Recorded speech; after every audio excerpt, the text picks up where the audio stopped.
Welcome to level 2 unit on human habitat. Basically, it's about understanding the human centric space making. It's called Alchemy of Place, People, and Palimpsest. What one looks like a neighborhood, home, and a living environment. And that's the kind of a quest we're talking about. Whenever we looked at some of these traditional environment, we could understand the resolution of culture, climate, and construction, which the present ones don't seem to evoke that sort of an understanding. So if we understand the journey of a course and its conduct, it's basically an exploratory one, which begins by understanding the issues, phenomenon, and worldview on human habitat to understand through book reviews the theoretical position. So there are a number of such kind of questions people have asked and written books on, that what are the kind of issues and what are the kind of resolutions or approaches to humanize the neighborhood and habitat.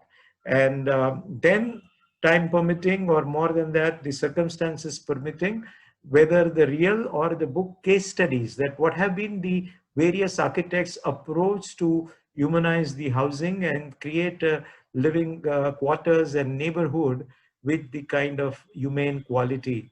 So it would be an overview on that. With that understanding, the first-hand experience of the neighborhoods, whether they are self-created, whether they are planned, or whether they are traditionally evolved.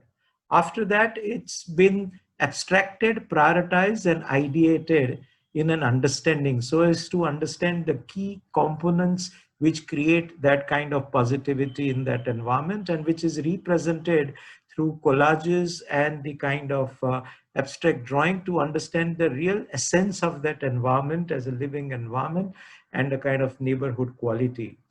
This one then gets translated into 3D with installation format, which makes it interactive, interpretative, as well as spatial and contextual. So with that understanding, then we move on to these are some of the examples of the previous students' approaches to understand housing as what phenomenon characterizes that most particularly. With that, one chooses a specific issue. For example, is it the interactivity? Is it the flexibility? Is it the sustainability? Is it the car freeness? Is it the productive culture? Is it the reinterpreting the traditional? So different stances. Is it humanizing the vertical? So one takes different positions on what kind of aspect of housing that one wants to pursue to create a habitat design. And with that, one identifies the site. So each student chooses its own site and also makes analysis of that. After that, they create a kind of a imaginative pictorial kind of narrative, that I think this should be the quality, this should be the approach, this should be the kind of neighborhood scale, this should be the nature of spaces. So it is more like a mind game and more visualization of the qualitative dimension of the same.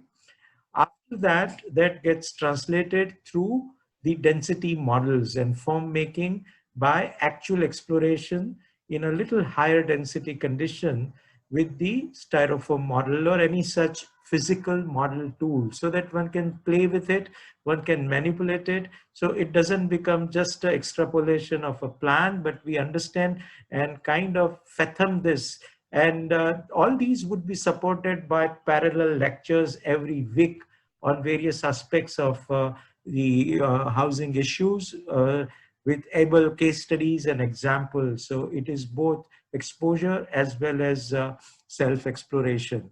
These are some of the examples, and around the midterm, we would invite various experts for feedback session. We turn into mini seminar and explore various typologies and approaches. Then, of course, this gets translated into scale drawing, nearly about anything close to 2 hectare site with the sort of contextual responses, and that get developed into plan, section, elevation, and especially three-dimensional explorations, because it has to be conceived in totality. And that gets developed once again with back and forth of site as well as the unit, and goes into the qualitative aspect of space making, because typically housing gets taken up as a number game.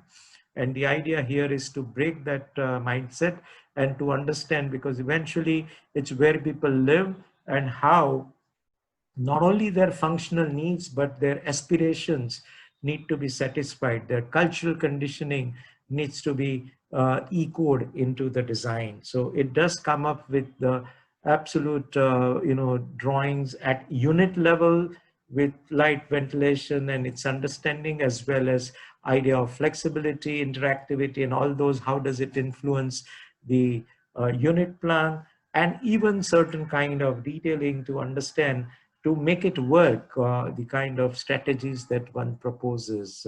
So like here one sees the kind of progression that somebody tries to evolve as an incremental housing, that what way the whole thing can be taken up step by step.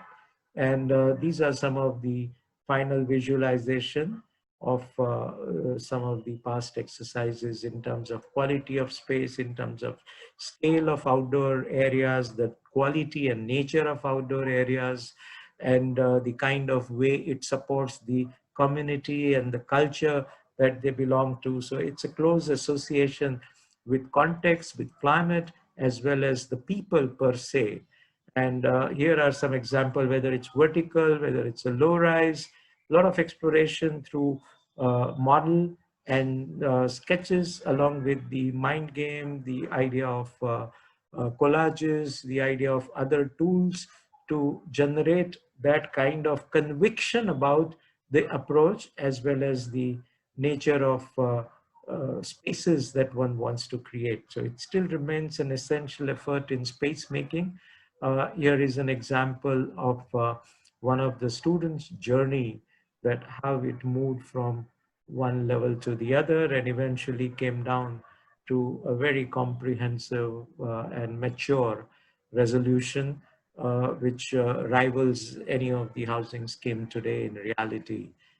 By this, we might be able to invent certain typologies to change this world for a better place to live in. And post-pandemic, I think this is one of the most essential space that we connect to.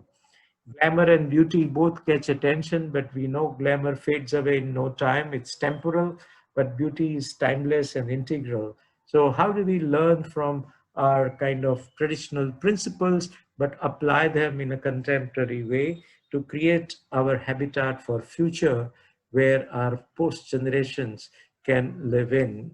So I invite you all to come and traverse in this journey and of self-exploration in the immensity of time and space, and of notion and reality. Thank you for your attention, and you are all invited.